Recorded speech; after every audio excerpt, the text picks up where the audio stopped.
Dicen que en los pueblos más viejos de México las leyendas no se cuentan, se heredan.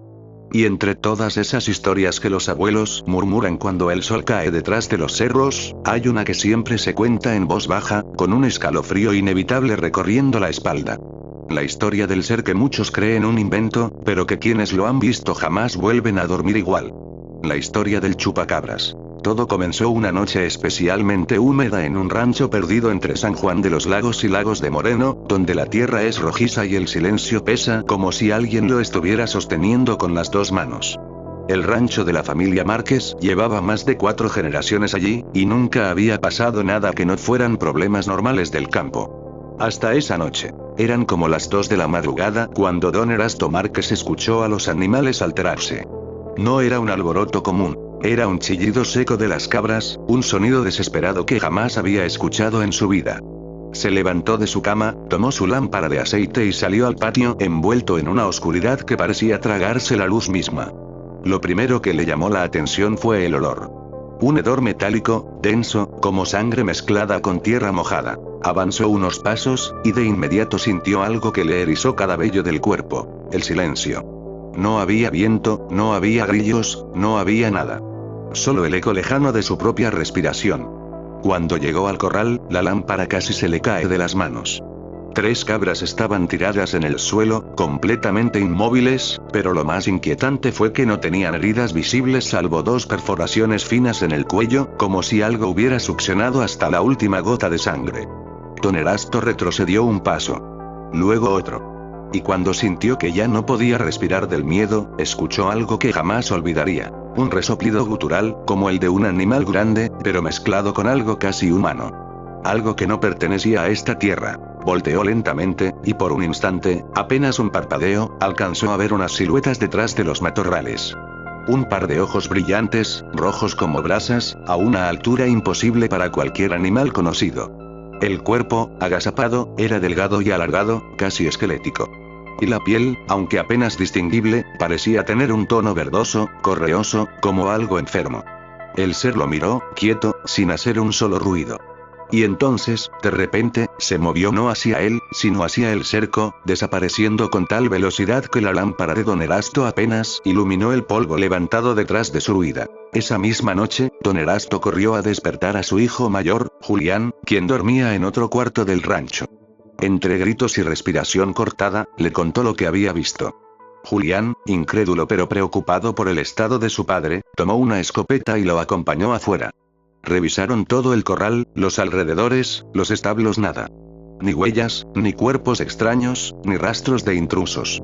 Pero las cabras seguían ahí, frías, drenadas hasta el último mililitro. Al amanecer, los vecinos comenzaron a llegar atraídos por la noticia. Uno tras otro se acercaban a observar los cuerpos y negaban con la cabeza. Algunos murmuraban que podía ser un coyote, pero nunca habían visto algo así. Otros mencionaban brujería. Pero hubo una anciana del pueblo, doña Zoraida, que al ver los cuerpos palideció de inmediato. Se santiguó sin disimulo y dijo con un hilo de voz: «Eso no fue un animal. Ya regresó». Lo mismo pasó hace 40 años. Y muchos no lo contamos. La gente se quedó helada. Nadie le respondió. Nadie se atrevió siquiera a preguntarle qué había visto ella en su juventud. Esa noche, el rancho Márquez se quedó en vela. Julián y su padre hicieron guardia, turnándose entre la entrada del rancho y el corral. La luna estaba especialmente brillante, pero aún así había algo en el aire que hacía que cualquier sonido, por mínimo que fuera, pareciera una amenaza. Y cuando dieron las 3 de la mañana, Julián escuchó un ruido detrás del granero. Algo rasgando madera. Lento. Paciente. Tomó la escopeta, respiró profundo y avanzó. El corazón le latía tan fuerte que podía escucharlo en los oídos. Cuando dobló la esquina del granero, la sangre se le heló. Allí, junto a los tablones, había una figura encorvada, delgada, moviéndose con un ritmo extraño, como si sus articulaciones fueran más flexibles de lo normal. Su espalda se arqueó y lentamente levantó la cabeza. Los ojos eran los mismos que describió su padre. Rojos, incandescentes, con una mirada que no parecía de un depredador sino de algo que observaba, analizaba, como si pudiera entenderlo. Julián retrocedió, apuntando la escopeta con manos temblorosas. Pero antes de poder disparar, el ser extendió una lengua larga, casi como la de un reptil, y emitió un chillido agudo que resonó por todo el rancho. Las gallinas se agitaron, los perros comenzaron a ladrar desesperados, y Julián sintió una presión en el pecho tan fuerte que casi cayó de rodillas. Y entonces, el ser se lanzó. No para atacarlo, sino para escapar, saltando sobre el techo del granero con una agilidad imposible. En menos de 2 segundos ya estaba en lo alto del cerro, como si la distancia no significara nada. Julián quedó paralizado. Cuando su padre llegó, lo encontró pálido, sudando y con la mirada perdida. «Papá», dijo apenas. «Eso no es de aquí». Y lo peor era que, en el fondo, don Erasto ya lo sabía. Esa fue solo la primera semana. Lo que vino después fue mucho peor. Los rumores se regaron por toda la región como pólvora encendida. Para el segundo día, ya no solo hablaban del rancho de los Márquez. 3 familias más, a casi 10 kilómetros de distancia entre sí, encontraron animales muertos de la misma forma.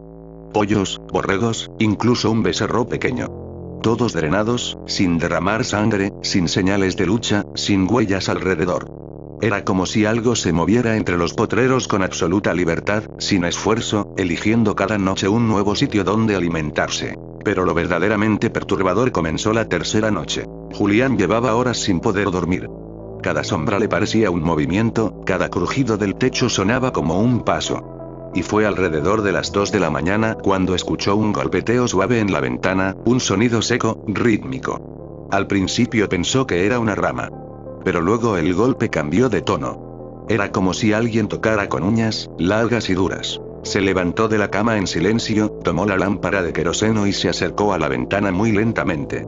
El golpeteo se detuvo. Y durante unos segundos, no pasó nada. Ni ruido, ni viento, ni siquiera el canto de un grillo. Solo un silencio tenso que le oprimía el pecho. De pronto, algo se deslizó frente a la ventana. Un bulto negro, pegado al vidrio. Podía ver la sombra de una cabeza y algo que parecía una mano, larga, delgada, con dedos que apenas parecían humanos. Julián retrocedió sin poder respirar. La figura se inclinó hacia la ventana, como tratando de ver hacia adentro. Él, con el pulso acelerado, sopló la lámpara y apagó la luz. La habitación quedó completamente a oscuras. El ser se movió. Primero un ligero roce, como si apoyara su cara contra el vidrio. Luego, un sonido húmedo, viscoso como si aspirara a través de la ventana, intentando percibir olores. Julián se quedó quieto, absolutamente inmóvil. Sentía como una gota de sudor le recorría la espalda, fría, helada. Y entonces lo escuchó. Una respiración. Lenta, profunda, un gruñido que venía desde dentro del pecho del ser. Algo animal y algo más. Julián cerró los ojos, esperando que se fuera. Pasaron quizá 30 segundos, tal vez un minuto. Y después, un golpe seco contra la ventana, como si una mano hubiera caído con fuerza sobre el cristal. Julián dio un brinco, conteniendo un grito. Y luego, nada. Silencio total. Temblando, esperó varios minutos antes de atreverse a asomarse por la cortina.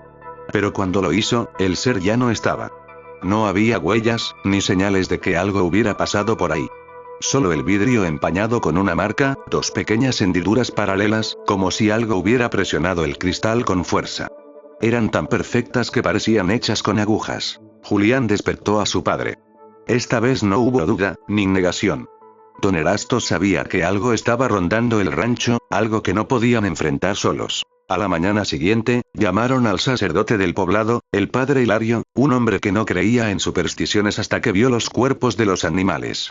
Inspeccionó cuidadosamente las heridas y pidió que le mostraran la marca en la ventana. Permaneció callado un largo rato. Finalmente dijo algo que nadie esperaba. Esto no es obra de un animal ni de un demonio. Esto es algo más antiguo, algo que no entiende de nuestras reglas. No lo provoquen. No lo enfrenten. No salgan de noche. Pero las advertencias no sirvieron de mucho. A partir de esa noche, la cosa comenzó a acercarse cada vez más al rancho. Primero eran ruidos lejanos, luego sombras moviéndose entre los nopales, después pasos sobre el techo.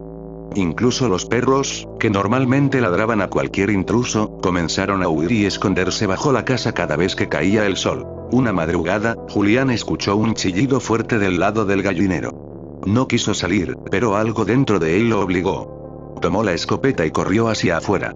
Encontró el gallinero abierto, las tablas astilladas desde dentro, como si algo pequeño hubiera intentado escapar o como si algo más fuerte lo hubiera arrancado. Las gallinas estaban muertas, todas, sin excepción.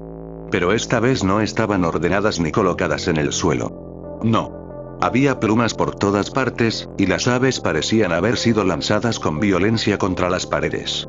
Algunas estaban incrustadas en la tierra. Las perforaciones en el cuello estaban ahí, pero había algo más. Marcas en las paredes, garras profundas que no coincidían con ningún animal conocido en la región. Don Erasto se acercó a su hijo, que miraba la escena sin poder hablar. Ya no está cazando, dijo el padre, con la voz ronca. Ahora está jugando. La cosa parecía divertirse. Elegía sus presas. Cambiaba su forma de actuar. Cada noche se volvía más atrevida, más audaz. Y lo peor era que cada vez se acercaba más a la casa. Como si buscara algo. O alguien. Y fue justo después de esa noche cuando ocurrió lo que cambiaría todo. Una huella. Finalmente, una huella. Una marca que no pudieron ignorar. Estaba junto al pozo del rancho. Una pisada profunda, grande, con 3 dedos alargados y un talón puntiagudo.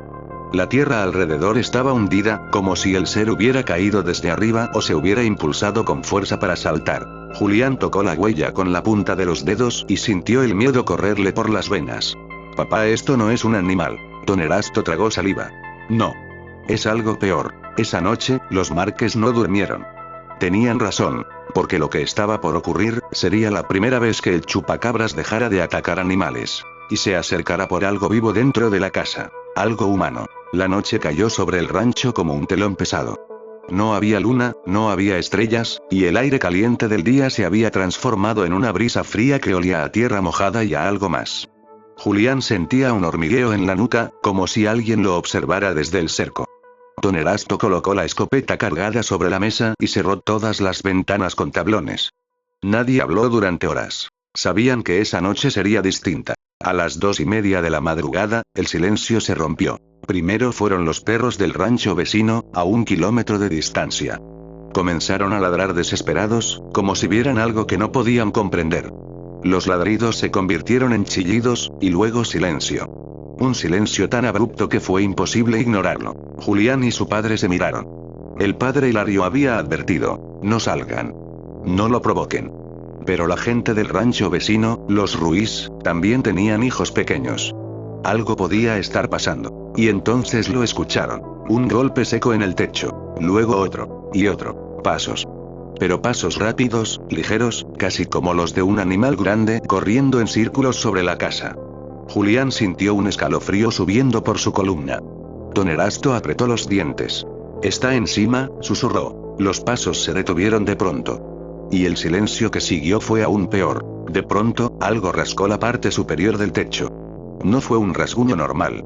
Era como si garras largas, afiladas, dibujaran líneas profundas sobre las tejas. Lentas. Deliberadas. El sonido vibró en toda la casa.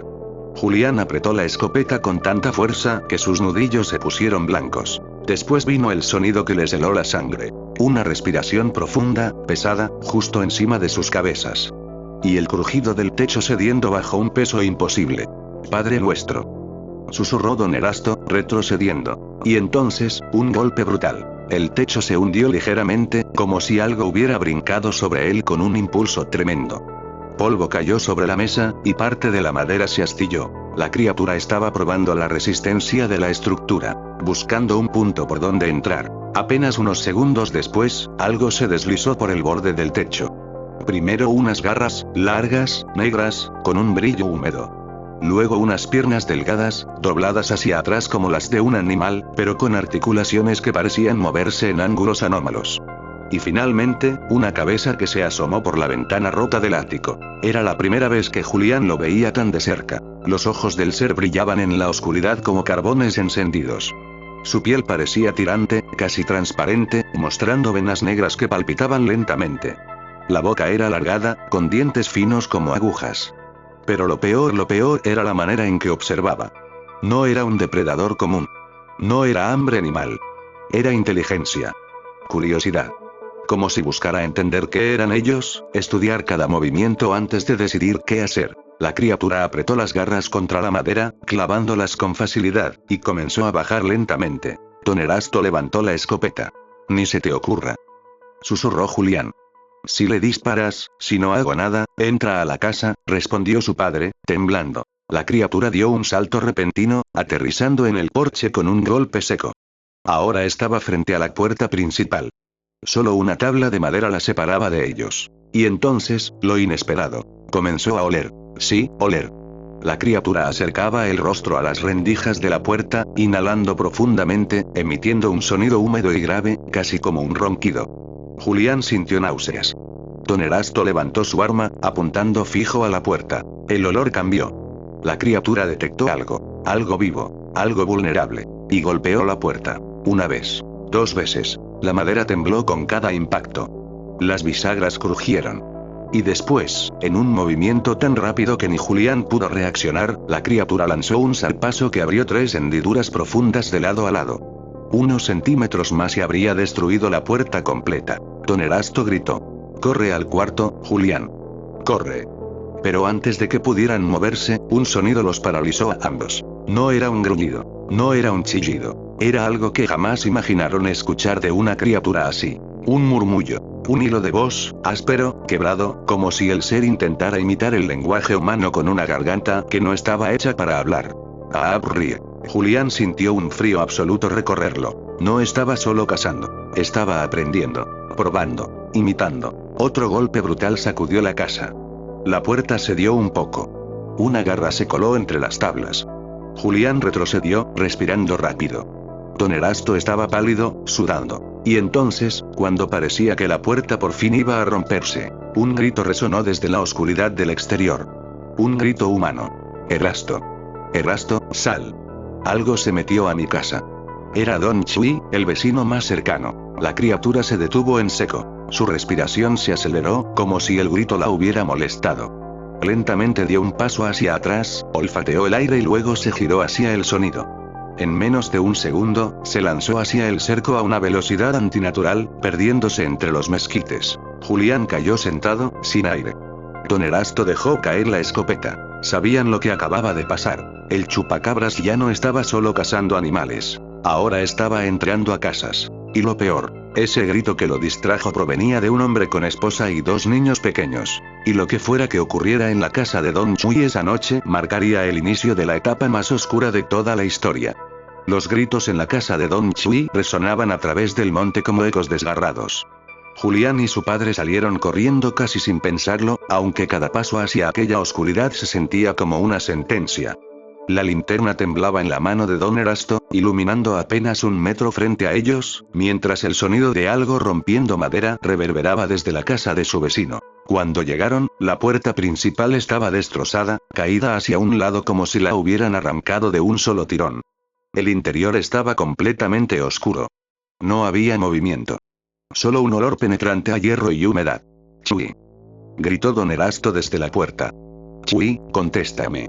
Pero no hubo respuesta. Julián sintió que algo se movía entre sus pies. Bajó la linterna y vio a la perrita de los Ruiz, una mestiza pequeña y vieja, temblando, encogida en una esquina, con los ojos fijos en el interior de la casa. Nunca había visto un animal tan aterrorizado. Dieron un paso dentro de la sala. Lo primero que vieron fue la mesa tirada, las sillas quebradas y marcas largas en el piso, como si algo hubiera arrastrado peso hacia el pasillo. Las paredes tenían pequeñas salpicaduras oscuras. Julián sintió un escalofrío cuando pasó la mano por una de ellas. Era sangre, pero estaba tan fresca que aún no se había secado. «No deberíamos estar aquí», susurró. «Esa cosa podría seguir adentro». «Ya estamos aquí», respondió el padre. «No podemos irnos sin saber qué pasó». Avanzaron por el pasillo. Las puertas estaban abiertas, algunas dañadas. Y entonces escucharon un sollozo. Un llanto ahogado, tembloroso. Era la voz de una mujer.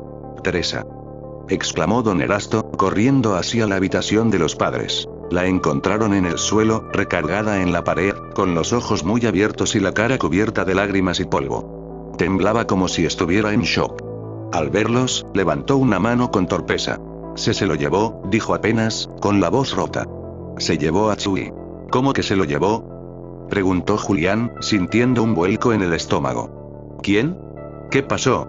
Ella señaló hacia la ventana rota. La cortina estaba arrancada, y el marco de madera tenía marcas profundas de garras. Abajo, en el exterior, la tierra estaba removida, como si algo hubiera caído desde el segundo piso cargando a un adulto. Entró por el techo, balbuceó Teresa, apretándose el pecho. Rompió la lámina y cayó encima de él, ni siquiera tuvo tiempo de gritar, lo agarró, lo mordió, lo levantó como si no pesara nada y salió por ahí. Estaba al borde del colapso. Y entonces, desde la habitación de los niños, se escuchó un sonido que los heló. Un pequeño suspiro. Julián corrió hacia allá, temiendo lo peor. Encontró a los dos niños escondidos bajo la cama. El mayor, de unos 8 años, tenía los brazos rodeando al pequeño, tapándole los oídos. Los dos estaban empapados en sudor y lágrimas. Cuando vieron a Julián, comenzaron a llorar con más fuerza. Salgan, ya pasó, les dijo él, aunque sabía que era mentira. Don Erasto lo sacó de la casa, junto con Teresa, que caminaba tambaleante. Reunidos en el patio, respiraron un poco de aire fresco, aunque el ambiente seguía cargado con un olor extraño, metálico, parecido al de la sangre mezclada con algo casi químico. Y entonces escucharon un grito. No de terror. De agonía. Lejano, desde el monte. Era la voz de Don Shui. No puede estar vivo, susurró Julián, sintiendo náuseas. Don Erasto apretó la mandíbula. No vamos a ir a buscarlo, dijo firme. Eso ya no es algo que podamos enfrentar nosotros. Vamos a avisar al padre Hilario. Y al presidente del ejido. Esto ya está fuera de control. Tomaron a la familia Ruiz y regresaron al rancho Márquez. Ahí, Teresa apenas podía mantenerse de pie. Los niños no se despegaban de Julián. La perra se escondió bajo la escalera. Pero el horror apenas estaba comenzando. Esa misma madrugada, el padre Hilario llegó al rancho, con un crucifijo grande en la mano y una expresión que Julián jamás le había visto. No era miedo. Era resignación. Les dije que esto no es una criatura común, dijo después de escuchar todo. No es un demonio, tampoco. Es algo más, algo que no pertenece a este mundo como nosotros. No sabemos si es uno solo o si hay más. Pero si ya atacó una casa lo volverá a hacer. Mientras hablaba, miró hacia el monte. Y lo que sea que se llevó a Chui no lo tomó para matarlo de inmediato. Lo tomó para estudiarlo. O para llevarlo a algún sitio. Julián sintió un escalofrío que recorrió su espalda como un látigo frío. Antes de que pudiera decir algo, un tronido fuerte resonó desde el bosque. Un sonido seco, como ramas rompiéndose bajo un peso enorme. Todos giraron hacia la oscuridad. De nuevo, el tronido. Luego otro. Y después un sonido indescriptible como un animal intentando vocalizar palabras humanas. AABRRRR. Era idéntico al murmullo de la noche anterior. Pero más claro. Más pronunciado. La voz del chupacabras resonó entre los árboles como una burla. Como si estuviera practicando. Copiando. Aprendiendo. El padre Hilario dio un paso atrás. Esa cosa no solo imita. Memoriza voces. Significados. Está intentando entendernos. Julián sintió que el corazón se le aceleraba. Y de pronto, la voz del monte cambió. Se escuchó otro murmullo. Pero esta vez, era la voz de Don Shui. Ayuda, ayuda. Un gemido prolongado, de dolor.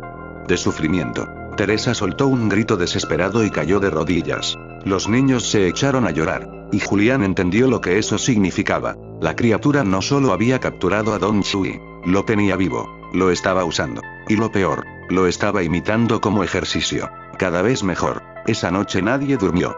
Porque ahora tenían la certeza. El chupacabras no era un depredador común. Era un cazador inteligente. Y había puesto su atención en ellos. Y cuando la criatura regresara, porque iba a regresar, ya no vendría por animales. Vendría por personas. Vendría por alguien específico. Por alguien que ya había observado muy de cerca. El amanecer llegó, pero nadie en el rancho sintió alivio.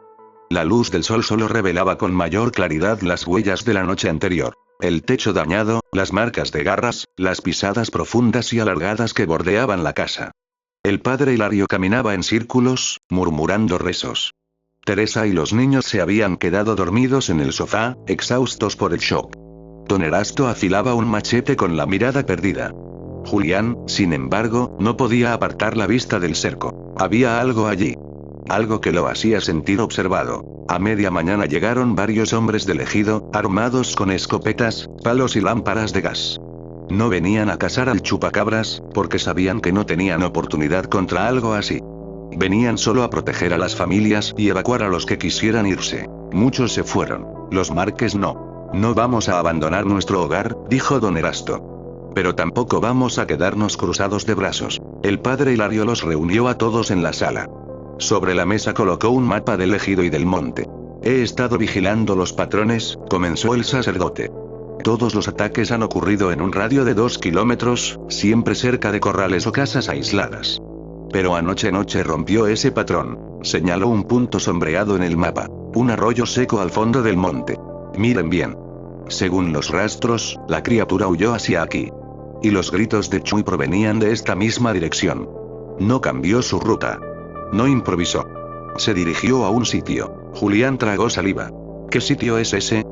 Una vieja mina abandonada, respondió uno de los ejidatarios. De los tiempos de mi abuelo. Está completamente derrumbada por dentro. Solo quedan túneles angostos, húmedos, llenos de murciélagos y serpientes. El silencio cayó sobre todos. ¿Quiere decir que lo llevó ahí?, preguntó don Erasto. El sacerdote asintió, con expresión grave. Es posible. Y si lo hizo, hay una razón. Las criaturas inteligentes no arriesgan energía sin un propósito claro. Tal vez lo está escondiendo. Tal vez lo está usando. Tal vez, respiró hondo, está creando un nido. La palabra nido cayó como un balde de agua fría. Los hombres intercambiaron miradas. Nadie quería siquiera imaginar qué significaba eso. Aún así, había algo peor. Padre, dijo uno de los vecinos. Ayer vimos luces raras. Y encontramos un aparato tirado en el monte. Parecía como un receptor o una antena. No lo reconocimos. El padre Hilario se tensó.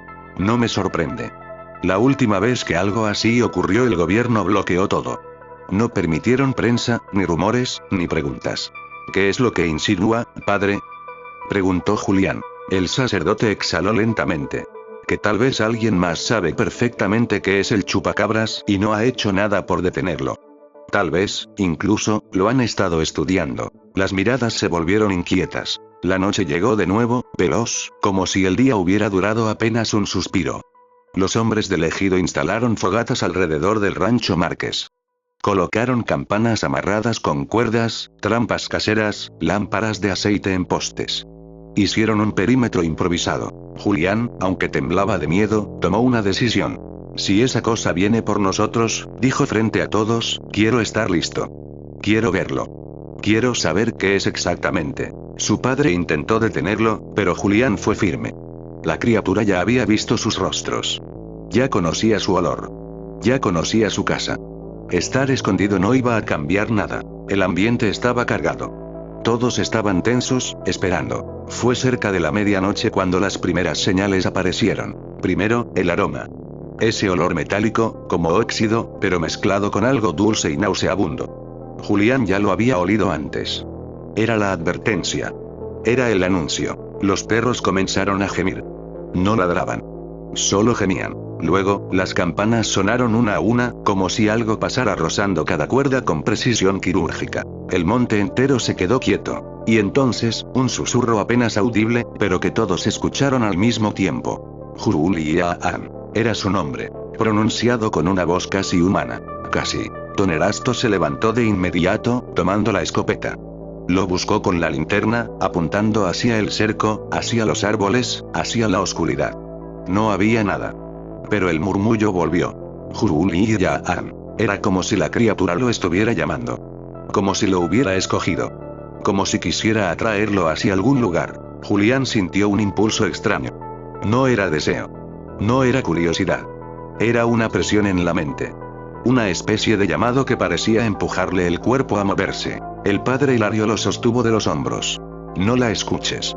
No la veas. No respondas. No te acerques. No estoy respondiendo, susurró Julián, respirando rápido. Pero siento como si estuviera aquí. Muy cerca. Entonces, una nueva voz cortó el silencio. La voz de Don Chui. Julián, no vengas. La voz se escuchaba rota. Lejana. Sufrida. No podía ser una imitación. Era él. Era verdaderamente él. Padre. Gritó Julián. Está vivo. Está pidiéndome ayuda. El padre Hilario negó rápidamente. No. Esa cosa está usando su voz para atraparte. Ya lo hizo con otros antes. No es Chui. Pero en ese momento, otro grito resonó desde el monte. Y ese no era imitado. No era un murmullo anómalo. Era un grito real, desesperado, humano. Julián. Ayúdame. Por el amor de Dios, ayúdame. Teresa soltó un alarido. Los niños se abrazaron llorando. Los hombres del ejido apuntaron sus armas hacia la sombra entre los árboles. ¡Ay! Gritó uno de ellos. Y entonces lo vieron. Una figura tambaleante emergió entre los mezquites, cubierta de sangre, arrastrando un pie. Era Don Chui. Pero algo estaba mal. Estaba muy pálido. Su respiración era exageradamente pesada. Sus ojos no parpadeaban. Caminaba raro, como si fuera guiado por hilos invisibles. Y detrás de él algo se movía, algo que se agachaba, que respiraba hondo, que lo empujaba hacia adelante. Julián lo entendió todo en un segundo. Don Chui no estaba huyendo, lo estaban usando, lo estaban guiando como carnada, para sacarlos de la zona segura, para hacerlos salir, para llevarse a alguien más. Y la criatura, escondida entre las sombras, esperaba que dieran el paso, esperaba que bajaran la guardia, esperaba una sola cosa, que Julián se acercara lo suficiente. La figura de Don Chui avanzó unos metros más, y entonces algo lo jaló de regreso hacia la oscuridad de golpe, tan rápido que dejó una estela de polvo. Un grito sofocado cortó el aire. Después, nada. Ni un ruido, ni un susurro, solo el silencio más absoluto. Un silencio que no anunciaba calma, sino que el verdadero ataque aún no había comenzado. Lucas sintió que el sonido se multiplicaba dentro de su cabeza. Era como si el monte entero respirara, como si cada rama, cada tronco y cada piedra cargara con el mismo mal que los seguía desde hacía semanas. Las luces de la camioneta parpadeaban mientras el motor tosía, resistiéndose a encender. Don Julián presionaba la llave con dedos temblorosos, murmurando oraciones que antes juraba no creer. El ruido volvió, más cerca. No era un gruñido. No era un chillido. Era algo que parecía imitar ambos sonidos, como si una garganta rota intentara recordar cómo sonaba la vida. Lucas bajó la mirada al suelo de la brecha. La tierra vibraba. Algo venía corriendo hacia ellos, rápido, demasiado rápido como para ser un animal común. Arranca, arranca ya. Gritó Lucas. El motor rugió al fin, pero en el espejo retrovisor Lucas alcanzó a ver una sombra saltar de un mezquite a otro. No era un salto normal, era un movimiento que ignoraba por completo el peso y la lógica, como si esa cosa nunca hubiera pertenecido al mundo al que llaman real. La camioneta avanzaba levantando polvo. Las ramas golpeaban los costados. Don Julián aceleró aunque la brecha fuera estrecha. Prefería volcar a quedarse quieto. Detrás, algo seguía el vehículo sin esfuerzo, como una sombra que flotaba entre los árboles. Lucas no podía dejar de mirar hacia atrás. Cada 2 segundos veía un destello. Garras, ojos, piel pegada al hueso, mandíbulas abiertas. Pero lo que más le aterraba era que ya no parecía un animal hambriento. Parecía un ser que los había elegido. Como si cada movimiento, cada aparición y cada ataque estuviera diseñado para conducirlos a ese momento. De pronto, la brecha se abrió en un claro. La camioneta saltó al camino principal, y Don Julián aceleró hasta que el motor chilló. Las luces del pueblo aparecieron a lo lejos, pero Lucas sintió que algo no estaba bien. El aire se volvió más pesado, como si el mismo cielo los estuviera empujando hacia atrás. No voltees, dijo Don Julián sin mirarlo. No voltees pase lo que pase. Lucas tragó saliva. Sintió un roce en la ventana de su puerta. Algo caminaba junto al vehículo.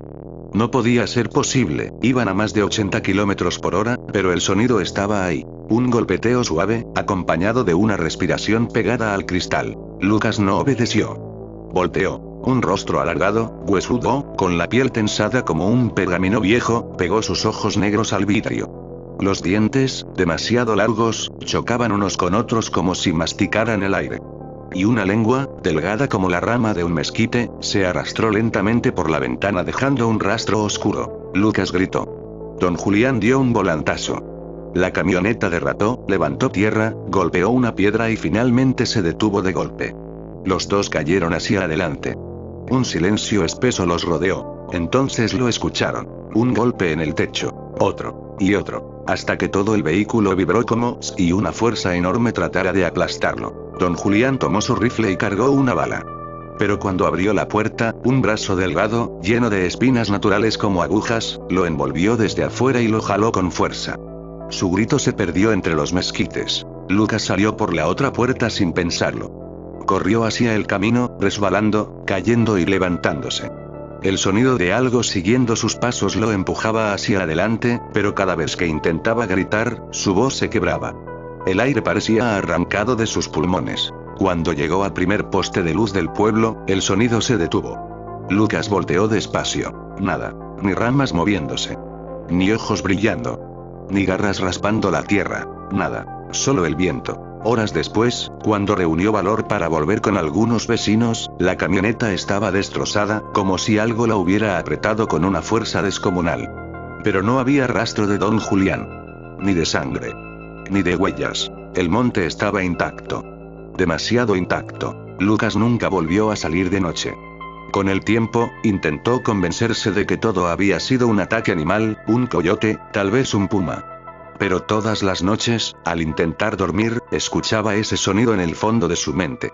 Ese chillido extraño y profundo que no imitaba un animal, sino algo más. A veces, incluso ahora, muchos años después, jura escuchar pasos en el patio trasero, justo cuando las luces del pueblo se apagan.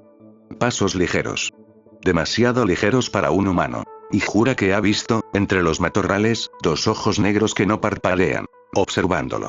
Esperando. Como si nunca hubiera terminado lo que comenzó esa noche en el monte. Como si el chupacabras no solo cazara animales, sino personas que se atrevieron a verlo de verdad.